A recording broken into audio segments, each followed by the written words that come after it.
SBI రాయదుర్గంలో ఉన్నటువంటి భూమిని ఏదైతే వేలం వేసినారో ఎస్బీఐకి సంబంధించినటువంటి స్థలాన్ని నిన్న హైకోర్టు స్టే చేయడం మనందరం చూసినాం.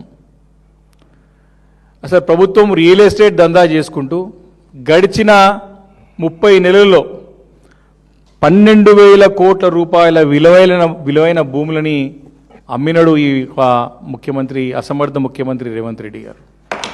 సుమారు 30 నెలల్లో 12,000 కోట్ల విలువైన భూములన్నీ కూడా అమ్ముకుంటూ వాటితో రియల్ ఎస్టేట్ దందాలు చేసుకుంటూ ముందుకు వస్తున్నటువంటి సందర్భంలో అమ్మిన భూమినే గతంలో 2010లో అప్పుడున్నటువంటి ప్రభుత్వం అమ్మిన భూమినే ఎస్బీఐకి ఇర్రివోకబుల్ మరి అన్కండిషనల్గా అమ్మిన భూమినే మళ్ళీ తిరిగి మరి ఈ గత నెలలోనే చూసినాం. మనం ఆ భూమిని మళ్ళీ అమ్మినట్టు ఈ వేలం ద్వారా అమ్మినట్టు చూసినాం. హైకోర్టు యొక్క తీర్పు ఉండంగా ఏప్రిల్ 25, 2026 ఒక హైకోర్టు యొక్క ఉత్తర్వులు ఉండంగా కూడా దాన్ని తుంగలో దొక్కి దాన్ని పక్కకి నెట్టేసి గతంలో అమ్మినటువంటి ఎస్బీఐకి అమ్మినట్టు భూమిని దాంట్లో 5 ఎకరాల స్థలాన్ని మళ్ళీ కూడా మరి ఈ వేలం ద్వారా ఇంకో కంపెనీకి కట్టగట్టడం మనందరం చూసాం. అంటే దీన్ని ఏమంటారు?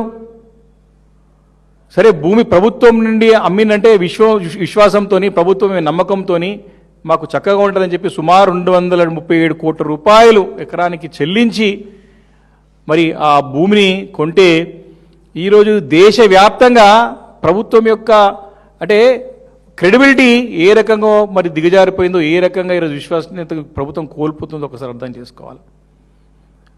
రేవంత్ రెడ్డి అనేటువంటి నాయకుడు బయట మోసం చేసుకోగా రియల్ ఎస్టేట్ దందాలో ఎన్ని తప్పుడు డిసిషన్లు చేసిండా, ఎన్ని దొంగ అగ్రిమెంట్లు చేసుకుంటా, ఎన్ని బ్లాక్మెయిల్ చేసి చేసుకోకపోగా ఈరోజు ముఖ్యమంత్రి బాధ్యతలు ఉండి కూడా ఇంత పెద్ద నేరం తప్పుని మరి అధికారికంగా చేయడం అనేది సిగ్గుచేటు. దాని హైకోర్టు తప్పుపడుతూ నిన్న చెంపపెట్టు లాంటి తీర్పు ఇవ్వడము ఈ ప్రభుత్వానికి ఇప్పుడైనా కళ్ళు తెరవాల్సిన అవసరం ఉందని చెప్పి ఈ సందర్భంగా వారిని నేను హెచ్చరిస్తా ఉన్నాను.